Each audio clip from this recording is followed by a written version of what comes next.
Hello friends. आज हम सामाजिक धार्मिक सुधार आंदोलनों के बारे में पढ़ेंगे, है ना। तो सामाजिक धार्मिक सुधार आंदोलनों के उदय के कारण क्या क्या थे। सबसे प्रमुख कारण माना जाता है आधुनिक शिक्षा, है ना। ब्रिटिश औपनिवेशिक शोषण के दौरान जो ब्रिटिश लोगों ने भारत में शिक्षा, जितनी शिक्षा प्रदान की, जो भी शिक्षा प्रदान करी, उससे क्या हो गया, भारतीय लोगों में आधुनिक शिक्षा और जो मूल्य थे, है ना, आधुनिक मूल्यों से वो परिचित हुए, है ना।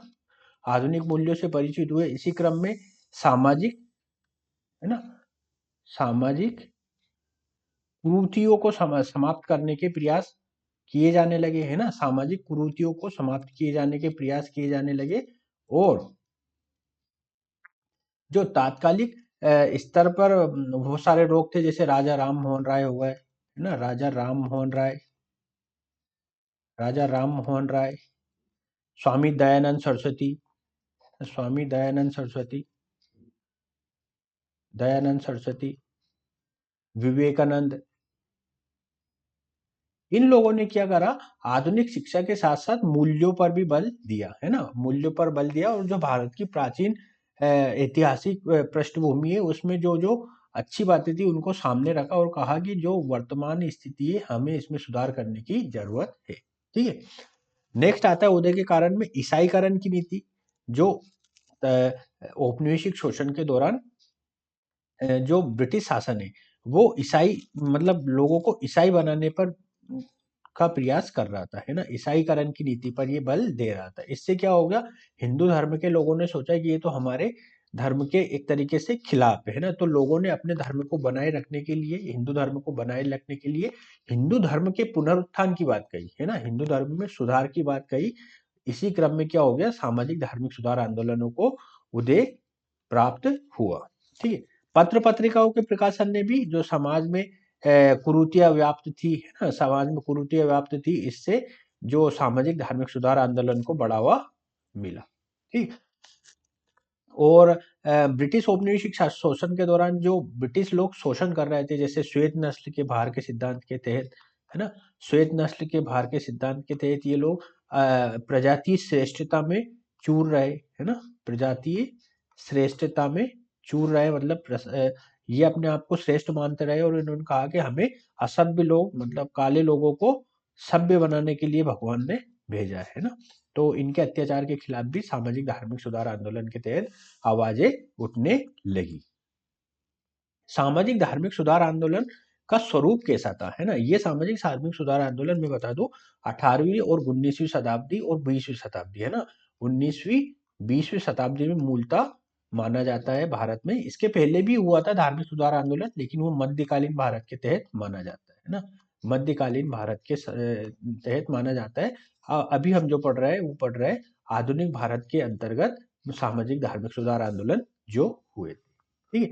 इसका स्वरूप अगर हम देखें तो मूलतः ये सामाजिक सुधार था, है ना। सामाजिक सुधार मतलब जो समाज में व्याप्त कुरीतियां थी, जैसे नारी नारी नारी को नारी को हीनता की दृष्टि से देखना, है ना, हीनता की दृष्टि से देखना, अस्पृश्यता के भाव, अस्पृश्यता का भाव, है ना, जाति व्यवस्था, है ना, जटिल जटिल जाति व्यवस्था।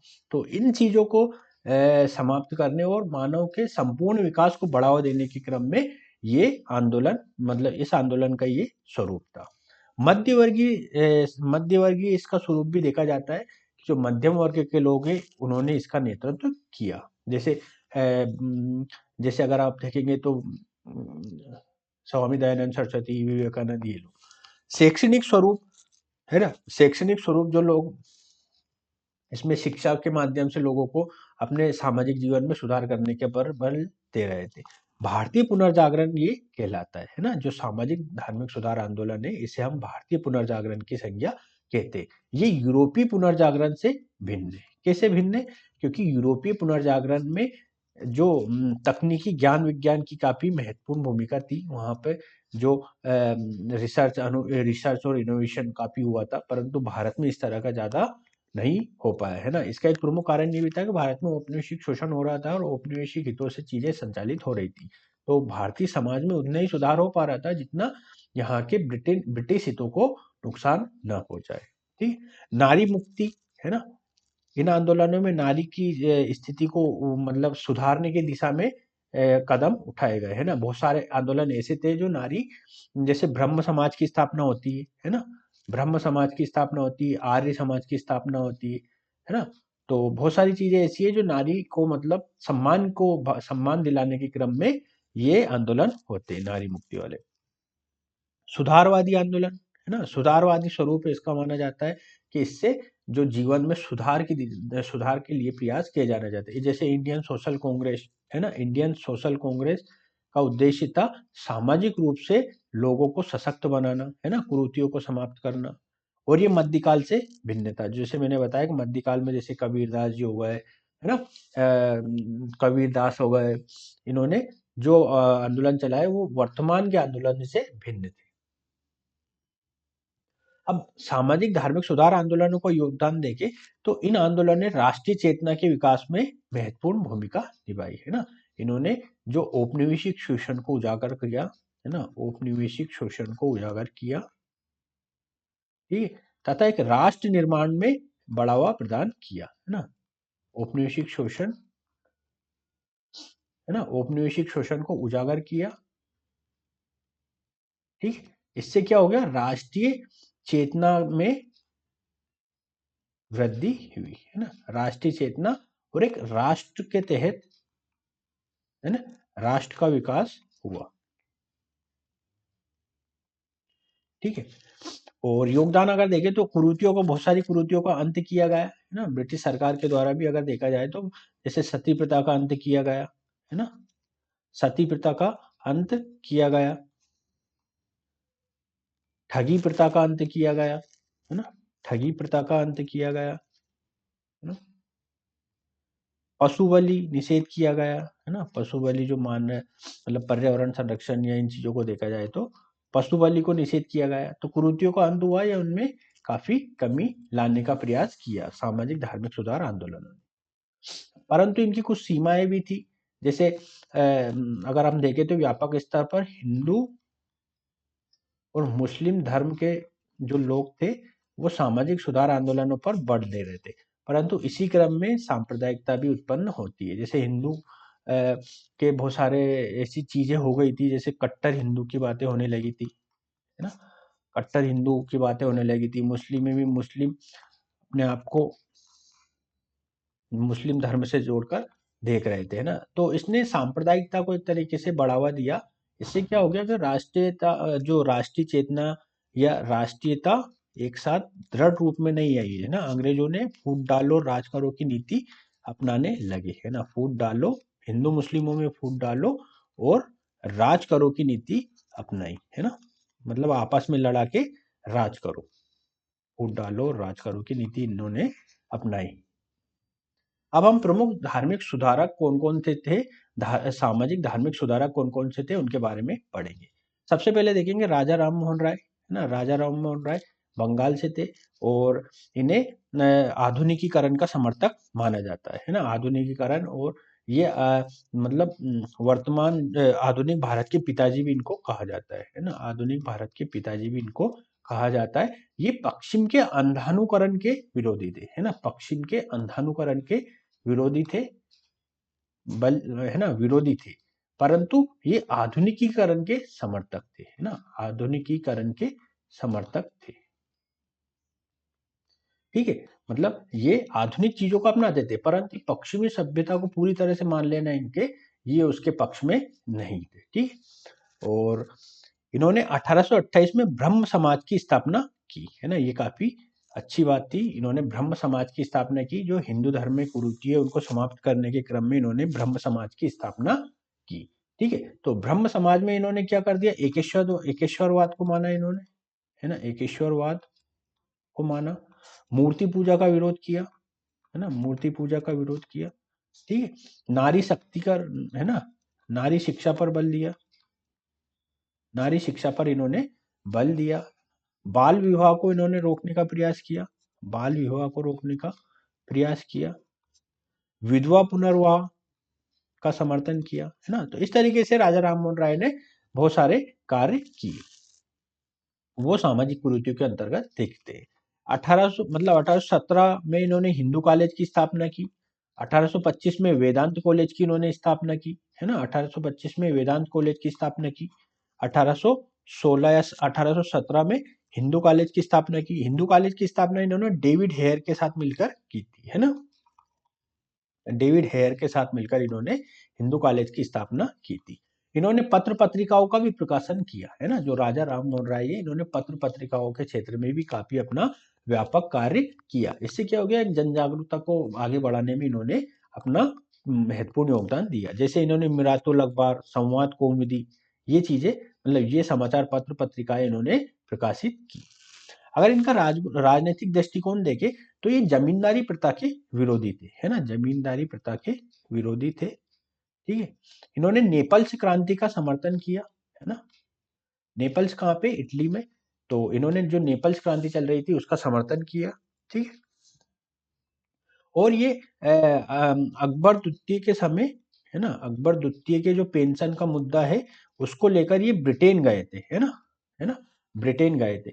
इसी क्रम में अकबर द्वितीय ने राजा की उपाधि भी देते हैं ना। कभी कभी पूछ लिया जाता है कि अकबर जो राजा राम मोहन राय को राजा की उपाधि किसने दी थी, तो वो अकबर द्वितीय ने दी थी, ठीक है।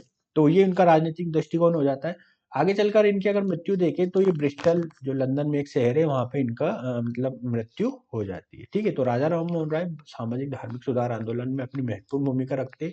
सबसे पहले अगर देखा जाए तो उन्होंने ब्रह्म समाज की स्थापना की, ठीक है। ब्रह्म समाज का भी आगे विभाजन होता है, जैसे साधारण ब्रह्म समाज, आदि ब्रह्म समाज, भारतीय ब्रह्म समाज, है ना। ये आगे चलकर मतलब अलग अलग हो जाता है जब ये राजा राम मोहन राय का देहांत हो जाता है, तो वो बातें अलग है। पर परंतु राजा राम मोहन राय एक विस्तृत दृष्टिकोण में देखा जाए तो भारत के सामाजिक धार्मिक सुधार आंदोलनों में इनकी काफी महत्वपूर्ण भूमिका रहती है। और भारत को स्वतंत्रता की ओर अग्रसर ले जाने, राष्ट्रीय एकता को मजबूत करने तथा राष्ट्रीय चेतना को जागृत करने में इनकी महत्वपूर्ण भूमिका देखी जा सकती है, ठीक है। तो राजा राम मोहन राय के बारे में इतना ही। अब हम पढ़ेंगे दयानंद सरस्वती। स्वामी दयानंद सरस्वती, दयानंद सरस्वती जी ने आर्य समाज की स्थापना की 1875 में, है ना। आर्य समाज का उद्देश्य भी अगर देखा जाए तो इन्होंने मूर्ति पूजा का विरोध किया, है ना। मूर्ति पूजा का विरोध किया, ठीक है। और मानवतावाद पर बल दिया, मानवतावाद पर बल दिया, ठीक है। मूल्यों को आत्मसात करने, मूल्यों को आत्मसात करने पर बल दिया। इन्हें हिंदू लूथर की उपाधि भी दी गई, है ना। हिंदू धर्म के संरक्षण के लिए इनको हिंदू धर्म के संरक्षण के लिए इनको हिंदू लूथर, जैसे आपको पता होगा मार्टिन लूथर है, एक मार्टिन लूथर, है ना, जो क्रिश्चियन धर्म से संबंधित है ना। उसमें मार्टिन लूथर का काफी नाम है। उसी तरह से इनको हिंदू लूथर की संज्ञा दी गई है ना। ये मतलब प्रोटेस्टेंट धर्म से संबंधित थे, है ना। इन्होंने एक विशेष बात दी, विशेष बात बोली थी कि वेदों की ओर लौटो, है ना। इन्होंने कहा था वेदों की ओर लौटो। कहने का तात्पर्य कि जिस तरह वैदिक सभ्यता के दौरान न किसी का छुआछूत था, न स्त्रियों की दशा मतलब जो वेदों की ओर लौटो का कहने का तात्पर्य कि वैदिक संस्कृति की ओर, है ना, वैदिक संस्कृति की ओर लौटने की इन्होंने बात कही, जहां पर क्या थी, समानता थी, समानता थी, है ना, समानता थी, स्त्री शिक्षा थी, है ना, स्त्री शिक्षा थी, है ना, छुआछूत नहीं थी, है ना, छुआछूत नहीं था, है ना, छुआछूत नहीं था, है ना। लोगों को समानता के सिद्धांत पर जीने, है ना, अपना व्यवसाय चुनने, है ना, अपना व्यवसाय चुनने की स्वतंत्रता थी, है ना, किसी तरह का भेदभाव नहीं था, ठीक है। तो इस तरह से उन्होंने कहा कि हमें वेदों की ओर लौटना चाहिए। जो वैदिक संस्कृति आपने अगर पढ़ा होगा वैदिक काल में, या आपने देखा होगा कि वैदिक सभ्यता में किस तरह से लोग एक दूसरे का सहयोगात्मक संबंध रखते थे, किसी तरह का मतलब छुआछूत नहीं थी, ठीक है। तो ये वैदिक वेदों की ओर लौटने की ओर बात कर रहे थे दयानंद सरस्वती, ठीक है। तो आर्य समाज की स्थापना की, वेदों की ओर लौटो, है ना। इन्होंने अपने भाषण पहले ये बंगाली में देते थे, और फिर इन्होंने क्या करा, ये हिंदी में भाषण देने लगे, है ना। हिंदी में भाषण मतलब हिंदी में अपने उपदेश देने लगे, जिससे ज्यादा लोगों तक अपनी आवाज पहुंच सके, ठीक है। आर्य समाज का इन्होंने मुख्यालय कहाँ बनाया था, बॉम्बे में बनाया था, ठीक है। आर्य समाज का इन्होंने अपना वो है बॉम्बे में बनाया। आगे हम देखें स्वामी विवेकानंद, है ना। स्वामी विवेकानंद ने रामकृष्ण मिशन की स्थापना की थी 1897 में, ठीक है। और रामकृष्ण मिशन की स्थापना की थी इन्होंने। दरिद्र नारायण का कॉन्सेप्ट भी दिया था, है ना। दरिद्र नारायण का कॉन्सेप्ट भी दिया था। कहने का तात्पर्य कि ये जो गरीब की मदद के लिए आगे आना चाहते थे, है ना। गरीबों की मदद के लिए इन्होंने बोला था, ठीक है। इन्होंने एक बात ये भी कही थी कि मैं हर उस भारतीय को देशद्रोह मानूंगा, है ना। हर उस भारतीय को देशद्रोह मानूंगा जो गरीबों के पैसों से शिक्षा प्राप्त करता है, परंतु उनकी गरीबी समाप्त करने में कोई भी प्रयास नहीं करता है ना। इसलिए उन्होंने ऐसे लोगों को देशद्रोह कहा था, ठीक है। प्रथम धर्म सम्मेलन हुआ था 1893 में शिकागो से, है ना। अमेरिका का एक शहर है शिकागो नामक स्थान पर प्रथम धर्म सम्मेलन हुआ था। उस सम्मेलन में स्वामी विवेकानंद ने अपने जोरदार भाषण दिया था, है ना। काफी अच्छा भाषण दिया था, जिससे आज भी आप जानते होंगे कि स्वामी विवेकानंद वो भाषण के लिए आज भी जाने जाते हैं। उन्होंने स्टार्टिंग में ही कहा था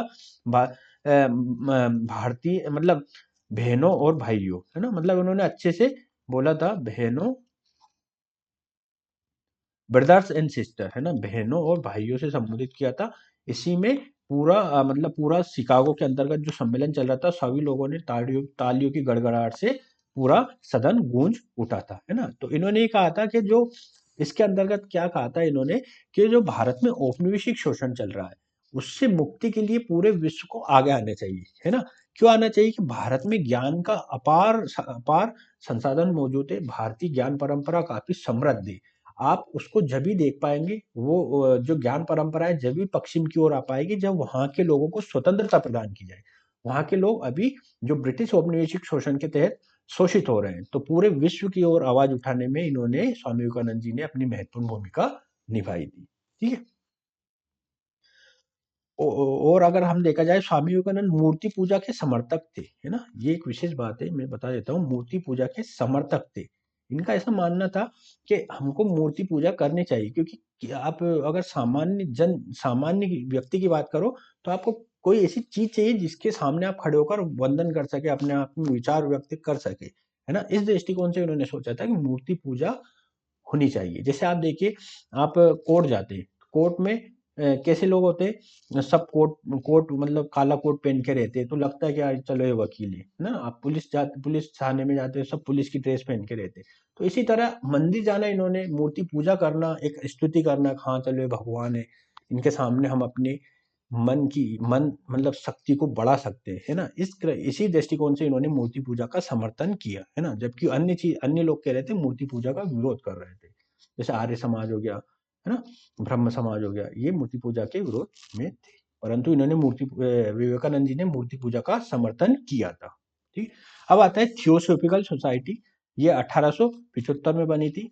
ये हिंदू धर्म को पुनर्जीवित, मतलब हिंदू धर्म के वही मतलब जो प्राचीन काल में हिंदू धर्म में कितनी अच्छी अच्छी बातें थी, जो तात्कालिक स्तर पर जो हिंदू धर्म में मतलब दिक्कतें थी, उनको सुधार की ओर इन्होंने बातें कही थी, थियोसॉफिकल सोसाइटी ने, है ना। थियोसॉफिकल सोसाइटी विदेश इन्होंने क्रिश्चियन धर्म में भी सुधार की बातें कही थी, ठीक है। कर्नल अलकाट और मैडम ब्लोसवा की इसके प्रणेता थे। प्रार्थना समाज 1867 में आया था, महाराष्ट्र के क्षेत्रों में, है ना। आत्माराम पांडुरंग के नेतृत्व में, है ना। और इन्होंने जाति और छुआछूत का विरोध किया था, तथा समाज में समानता पर बल प्रदान किया था, है ना। समानता पर इन्होंने बल प्रदान किया था प्रार्थना समाज ने।